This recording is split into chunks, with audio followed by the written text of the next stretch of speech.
कि सती देवी को तो पता भी नहीं था कि दक्ष ने अपने गृह में ऐसा महान यज्ञ आयोजित किया है, इसमें पूरे ब्रह्मांड के सभी देवी देवताओं, यक्ष गणों, गंधर्वों, नागलोक तक के नागों को भी बुला लिया है। तो जब संपूर्ण ब्रह्मांड को बुलाया गया है, तो मुझे और मेरे पति को क्यों नहीं बुलाया गया? उन्हें बहुत क्रोध आया इस बात पर, और उन्होंने कहा कि मैं जाकर के खबर लेती हूँ कि ऐसा क्यों किया गया।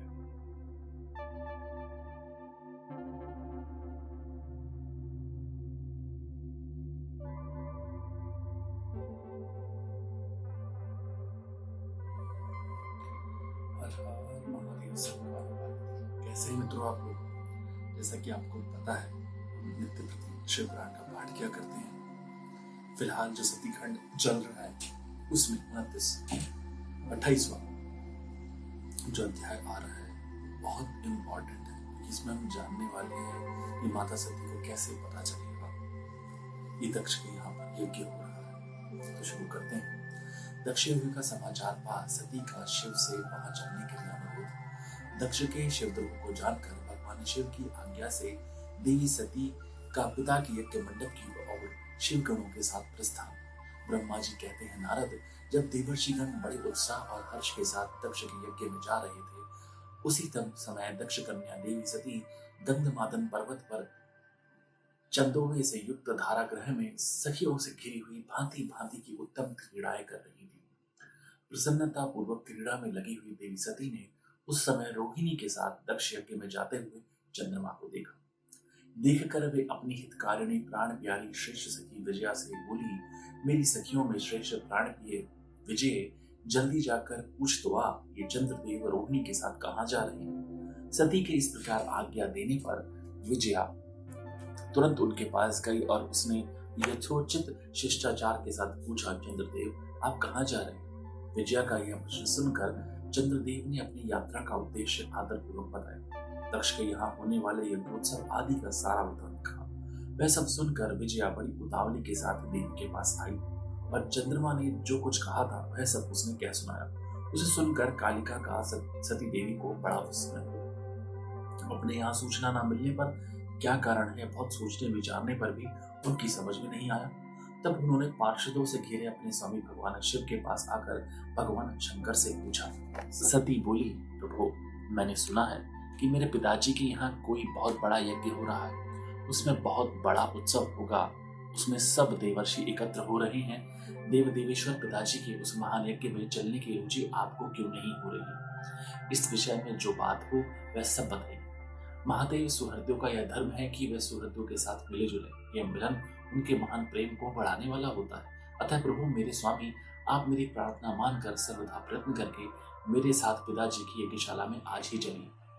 सती की यह बात सुनकर भगवान महेश्वर देव, जिनका हृदय दक्ष के वाग्बाणों से घायल हो चुका था, मधुर वाणी में बोले, देवी, तुम्हारे पिता दक्ष मेरे विशेष द्रोही हो गए। जो प्रमुख देवता और ऋषि अभिमानी, मूढ़ और ज्ञान शून्य हैं, वे ही सब तुम्हारे पिता के यज्ञ में गए हैं। जो लोग बिना बुलाए दूसरे के घर जाते हैं वे वहां अनादर पाते हैं, जो मृत्यु से भी बढ़कर कष्टकायक है। अतः प्रिय, तुमको और मुझको तो विशेष रूप से दक्ष के यज्ञ में नहीं जाना चाहिए, क्योंकि वहां हमें बुलाया नहीं गया है। यह मैंने सच्ची बात कही है। महात्मा महेश्वर के ऐसा कहने पर सती रोषपूर्वक बोली, शंभु, आप सबके ईश्वर हैं, जिनके जाने से यज्ञ सफल होता है, उन्हीं आपको मेरे दुष्ट पिता ने इस समय आमंत्रित नहीं किया। प्रभु, उस दुरात्मा का अभिप्राय क्या है, यह सब मैं जानना चाहती हूँ। साथ ही वहां आए हुए संपूर्ण दुरात्मा देवर्षियों के मनोभाव का भी मैं पता लगाना चाहती हूँ। अतः प्रभु, मैं आज ही पिता के यज्ञ में जाती हूँ। नाथ महेश्वर, आप मुझे वहां जाने की आज्ञा दें। देवी सती के ऐसा कहने पर सर्वज्ञ, सर्वद्रष्टा, सृष्टिकर्ता एवं कल्याण स्वरूप साक्षात भगवान रुद्र उनसे इस प्रकार बोले।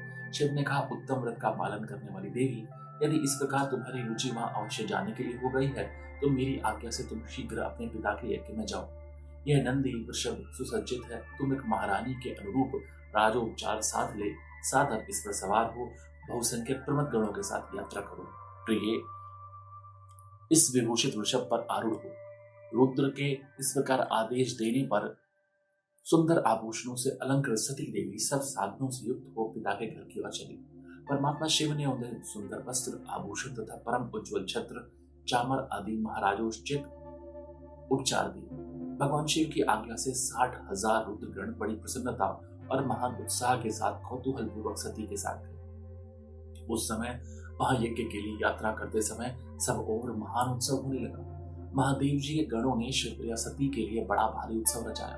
वे सभी गण कौतूहल पूर्वक कार्य करने तथा सती और शिव की यश को गाने लगे। शिव के प्रिय और महान वीर प्रमथगण प्रसन्नता पूर्वक उछलते कूदते चल रहे थे। भारी शोभा हो रही थी। उस समय जो सुखद जय जयकार आदि का शब्द प्रकट हुआ, उससे तीनों लोग गूंज रहे थे। हर हर महादेव।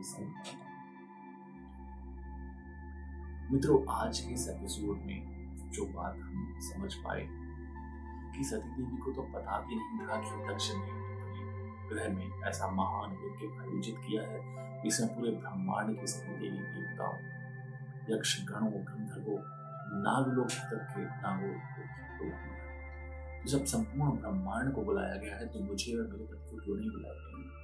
उन्हें बहुत क्रोध आया इस बात पर और उन्होंने कहा कि मैं जाकर के खबर लेती हूँ कि ऐसा क्यों किया गया। तो शिव जी ने बताया कि इस तरीके से